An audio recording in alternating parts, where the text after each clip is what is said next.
മിനിസ്റ്ററെ കഴിഞ്ഞ ദിവസം ഇത്തരത്തിൽ വെള്ളാപ്പള്ളിയെ സന്ദർശിക്കുന്ന സാഹചര്യം ഉണ്ടാകുന്നു. ഇപ്പോൾ കഴിഞ്ഞ സർക്കാരിന്റെ ഒക്കെ കാലത്ത് വെള്ളാപ്പള്ളിയോടുള്ള സമീപനമൊക്കെ കോൺഗ്രസ് വലിയ തരത്തിൽ വിമർശിച്ചതാണ്. എന്നിട്ട് മിനിസ്റ്റർ ഇപ്പോൾ വെള്ളാപ്പള്ളിയെ സന്ദർശിച്ചത് എന്തിന്റെ അടിസ്ഥാനത്തിലാണ്? അല്ലെങ്കിൽ എല്ലാവർക്കും ലോക ക്ഷീരദിന ആശംസകൾ. മറുപടി ഇല്ലേ മിനിസ്റ്ററെ? അടിപൊളി, കൊള്ളാം കൊള്ളാം മിനിസ്റ്റർ, കൊള്ളാം, കേട്ടോ, അടിപൊളിയായിട്ടുണ്ട്. എന്റെ പൊന്നു ബിന്ദു ചേച്ചി, ഒന്നേ ചോദിക്കാനുള്ളൂ, നിങ്ങളൊക്കെ എന്താ ചക്കാന്ന് ചോദിക്കുമ്പോ മാങ്ങ എന്ന് പറഞ്ഞു പോകുന്ന ഒരു പിടുത്തം കിട്ടുന്നില്ല. എന്തുവാ ഇത്? മനസ്സിലാവുന്നില്ല. അയ്യയ്യയ്യേ, മറുപടി ഇല്ലേ? നിങ്ങൾ എന്ത് വലിയ ഒരു മണ്ടത്തരാണ്, ഒരു ഊളത്തരാണ് ചെയ്യുന്നത് നിങ്ങൾക്ക് മനസ്സിലായിട്ടില്ല എന്നുള്ളതാ. അതായത് വെള്ളാപ്പള്ളി നടേശൻ എന്ന് പറയുന്ന വ്യക്തി ഉണ്ടല്ലോ, അയാളൊക്കെ അടുപ്പിക്കാൻ കഴിയൂ. പിണറായി വിജയൻ അദ്ദേഹത്തിന്റെ കൂടെ അദ്ദേഹത്തിനെ കൊണ്ടു നടന്നു എന്ന പേര് പറഞ്ഞുകൊണ്ട് ഞാനടക്കം വീഡിയോ ചെയ്തിട്ടുണ്ട്. കാരണം ഞാൻ താമസിക്കുന്ന മലപ്പുറം ജില്ലയെ കുറിച്ചിട്ട് ഊളത്തരം പറഞ്ഞ ആ നികൃഷ്ട ജീവിയെ ഒക്കെ കൂടെ ഇരുത്തി നടന്ന ആരെ വോട്ട് ചെയ്യാനാണ്? പിണറായി വിജയന് സംഭവിച്ച ഏറ്റവും വലിയ വിഡിത്തരം അത് തന്നെയാണെന്നുള്ളതാണ്. ഇങ്ങനെയുള്ള കുറെ എണ്ണത്തിനെ കൂടെ കൊണ്ട് നടന്നു എന്നുള്ളത്. ഇപ്പൊ നിങ്ങളും പോകുന്നത് അതിന്റെ പിന്നാലെ തന്നെയാണെങ്കിൽ ഞങ്ങളെയൊക്കെ വെറും ഒരു വളിയുടെ വില പോലും കൽപ്പിക്കുന്നില്ല എന്ന് ചോദിക്കാനുള്ളത്. ഒരു വളിയുടെ വിലയെങ്കിലും ഈ നാടിനെ, ഞങ്ങളുടെ നാടിനെ മോശമായി ചിത്രീകരിച്ചവനാ. സംശയം ഉണ്ടെങ്കിൽ ഞാൻ 2-3 വീഡിയോ കേൾപ്പിച്ചേരെ കാണിച്ചേരെ ഒന്ന് കണ്ടു നോക്കി. പ്രത്യേക രാജ്യത്തിൻ്റെ ഇടയിൽ മറ്റൊരു ആളുകളുടെ ഇടയിൽ എല്ലാ തിക്കും നോട്ടും ഞോടും ഒക്കെ മേടിച്ച് ഇങ്ങനെ ഭയന്നും ഒക്കെ ജീവിക്കുന്ന ആളുകളാണ്. ഒരു സ്വതന്ത്രമായൊരു വായു ശ്വസിച്ചുകൊണ്ട് മലപ്പുറത്ത് നിങ്ങൾക്ക് ജീവിക്കുവാൻ സാധിക്കുമെന്ന് എനിക്കൊന്നുമില്ല. സ്വതന്ത്രമായൊരു അഭിപ്രായം പറഞ്ഞു പോലും ജീവിക്കാൻ നിങ്ങൾക്ക് സാധിക്കില്ല. മലപ്പുറം ഒരു പ്രത്യേക രാജ്യമാണ്, പ്രത്യേക ചില ആളുകളുടെ സംസ്ഥാനമാണ്. അതെ, പ്രത്യേക സംസ്ഥാനാക്കി, പ്രത്യേക രാജ്യമാക്കി. ഇവിടെ വന്ന് നീ കീഴ്വായിയാണ് ശ്വസിക്കുന്നത്. ഹിന്ദുവായി ജനിച്ച ഞാൻ ഈ നാട്ടിൽ നല്ല ശ്വാസം തന്നെയാണ് ശ്വസിക്കുന്നത്. എനിക്ക് അഭിപ്രായ സ്വാതന്ത്ര്യമുണ്ട്. ഇന്ത്യ എന്ന മഹാരാജ്യത്തുള്ള ഭരണഘടനയ്ക്ക് കീഴിലാണ് നിങ്ങൾ ജീവിക്കുന്നത്. ഇവിടെ ഒരാളും കഴുത്തിന് പിടിക്കാൻ ഒരാളും വരാറില്ല. അതിന്റെ ഇടയിൽ കുറെ സംഖ്യകളുണ്ട് ഇവിടെ പന്നിക്കച്ചവടം ചെയ്ത് കാണിക്കുന്നൊക്കെ പറഞ്ഞ് കുറെ ഊളത്തരങ്ങൾ പറയാൻ വരുന്നുണ്ട്.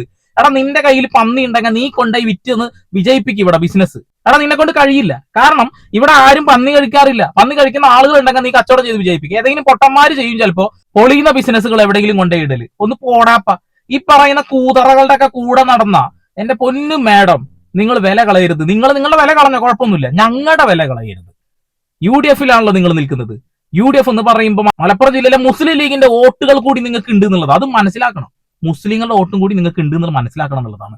എന്റെ പൊന്നു ചേച്ചി, എമ്മാതിരി ഊളത്തരം. നിങ്ങൾക്ക് മറുപടിയെങ്കിലും പറയാറുന്നില്ല. അബദ്ധം പറ്റിയതാ പറഞ്ഞാൽ പോലും ഞങ്ങൾക്ക് കുഴപ്പമുണ്ടായിരുന്നില്ല. ചോദിച്ച ചോദ്യത്തിന് ഉത്തരമില്ല. ഇനി ക്രിസ്ത്യാനികളെയും ഈ പറയുന്ന മഹാൻ പറഞ്ഞതും കൂടി നിങ്ങളൊന്ന് കേൾക്കണം. കേട്ടാ, മുസ്ലിങ്ങൾക്ക് നേരെയല്ല, ക്രിസ്ത്യാനികളുടെ നേരെയും കൂടി ഉണ്ട് എന്നുള്ളതാ പറഞ്ഞില്ല. ക്രിസ്ത്യാനികള് ബന്ധുക്കോസുകാര് എന്തുമാത്രം ഹിന്ദുക്കളെ കൺവെർട്ട് ചെയ്യുന്നു. ക്രിസ്ത്യാനികളെല്ലാം അങ്ങനെ ചെയ്യുന്നില്ല. ക്രിസ്ത്യൻ വിഭാഗത്തിലെ ബന്ധുക്കോസ് വിഭാഗങ്ങൾ പണം മുടക്കി ഹിന്ദുക്കളെ സാർവത്രികമായി കൺവെർഷൻ നടത്തിക്കൊണ്ടിരിക്കുന്നു. ഇന്ത്യ എന്ന മഹാരാജ്യത്ത് ഇഷ്ടമുള്ള മതം സ്വീകരിക്കാനും ഇഷ്ടമുള്ള മതം പ്രചരിപ്പിക്കാനുള്ള സ്വാതന്ത്ര്യമുണ്ട്. അതൊന്നും ഈ വെള്ളാപ്പള്ളി മണകുണാഞ്ചൻ അറിയില്ല. SNDP-ൽ നിന്ന് ഒരുപാട് പണവും കട്ടിട്ടാണല്ലോ പോയിട്ടുള്ളത്. ആ സ്ഥാനത്ത് നിന്നൊക്കെ എടുത്ത് ദൂരെ കളഞ്ഞല്ലോ. എന്റെ പൊന്ന് ലീഗുകാരെ, UDF-കാരെ, കമ്മ്യൂണിസ്റ്റുകാരെ, നിങ്ങളോട് എനിക്ക് ഒന്നേ പറയാനുള്ളൂ. മുസ്ലിങ്ങളായ നിങ്ങൾ ഇതിൽ പ്രവർത്തിക്കുന്നുണ്ടെങ്കിൽ നിങ്ങളുടെ തലയിലേക്ക് അടിക്കുന്ന ആണി പോലെയാണ് BJP-ക്കാരെയും ഇത്തരം വർഗീയത പറയുന്ന ആളുകളെയും നിങ്ങൾ ജയിപ്പിച്ചു വിടുന്ന ആളുകൾ അവരുടെ പിന്നാലെ പോകുന്നത്. അത് മനസ്സിലാക്കുക. ഇവിടെ ന്യൂനപക്ഷങ്ങൾക്ക് നേരെ കാലങ്ങളായിട്ട് ഈ നാറികൾ അഴിച്ചു വിടുന്ന അതിക്രമങ്ങൾ നമ്മൾ കണ്ടുകൊണ്ടിരിക്കുന്നുണ്ട് എന്നുള്ളതാണ്. ആരെ ന്യൂനപക്ഷം? അത് മുസ്ലിങ്ങളും അതുപോലെ ക്രൈസ്തവനും ആണെന്നുള്ളതാണ്. അവർക്ക് നേരെ നോർത്ത് ഇന്ത്യയിൽ കുറെ കാലങ്ങളായിട്ടുണ്ട്. ഇനി ക്രിസ്ത്യാനികൾക്ക് നേരെ ഉള്ളത് ഇനിയിപ്പോ ഈ വരുന്ന ക്രിസ്മസിന് കാണാം. അവരിനെ അടുത്തുകൊണ്ടിരിക്കുകയാണ്. അതിനിടയിൽ ഇവിടെയുള്ള ജനങ്ങൾ നിങ്ങളെ വിശ്വസിച്ചിട്ട് നിങ്ങൾക്ക് വോട്ട് ചെയ്ത മുസ്ലിങ്ങളും ഉണ്ട്, ക്രൈസ്തവരും ഉണ്ട്. അവരെ ഊളത്തരം പറഞ്ഞ ആളുകൾ എടുത്ത് പോയിട്ട് കുനിഞ്ഞു നിന്നിട്ടുണ്ടെങ്കിൽ അത് അവരോട് ചെയ്യുന്ന ഏറ്റവും വലിയ അപരാധമാണ്, ഏറ്റവും വലിയ അപരാധം. അത് മനസ്സിലാക്കുക എന്നുള്ളതാണ്.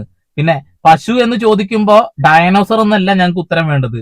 ഞങ്ങൾക്ക് വേണ്ടത് നിങ്ങൾ എന്തിനാ അവിടെ പോയി എന്ന് ചോദിക്കുമ്പോ സോറി തെറ്റുപറ്റി എന്നാണ് നിങ്ങൾ പറയുന്നതെങ്കിൽ ഞങ്ങൾക്ക് സന്തോഷം മാത്രമേ ഉള്ളൂ. അതിനിടയിൽ VD സതീശന്റെയും ഒരു വീഡിയോ വന്നിട്ടുണ്ട് എന്നുള്ളതാണ്. RSS നേതാക്കന്മാരെ എടുത്തു പോവുക. അവരും ജനാധിപത്യ രാജ്യത്ത് ജനാധിപത്യ രീതിയിൽ മത്സരിച്ച ആളുകളാണ്. അതുകൊണ്ട് തോളത്ത് കൈയിടാന്നുള്ളതാണ്. അതാണോ?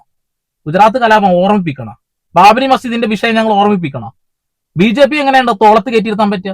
രാജീവ് ചന്ദ്രശേഖരൊക്കെ നല്ല മനുഷ്യനാണെന്നൊക്കെ എങ്ങനെയാണോ പറയാൻ കഴിയുക? അപകടമാണ്. നമ്മൾ ജയിപ്പിച്ച് വിട്ട ആളുകൾ നമുക്ക് നേരെ തിരിയുന്ന ആളുകളുടെ തോളത്ത് കയറി ഇരിക്കുന്നുണ്ടെങ്കിൽ ഒന്നോർത്തോ, ഇവരൊക്കെ നമ്മളെ പണിയും. ഒരു തർക്ക കാര്യത്തിൽ വേണ്ട. ഇനിയും അബദ്ധത്തിൽ പോയി വീഴരുത് എന്ന് ഞങ്ങൾക്ക് പറയാനുള്ളൂ. ഇവിടെയുള്ള ന്യൂനപക്ഷങ്ങൾ അടിച്ചമർത്തപ്പെടുമ്പോ, ഇവിടെയുള്ള സാധാരണക്കാരൻ അടിച്ചമർത്തപ്പെടുമ്പോ അവർക്ക് വേണ്ടി ശബ്ദം ഉയർത്തുന്ന കുറച്ച് ആളുകളുണ്ട് ഇവിടെ.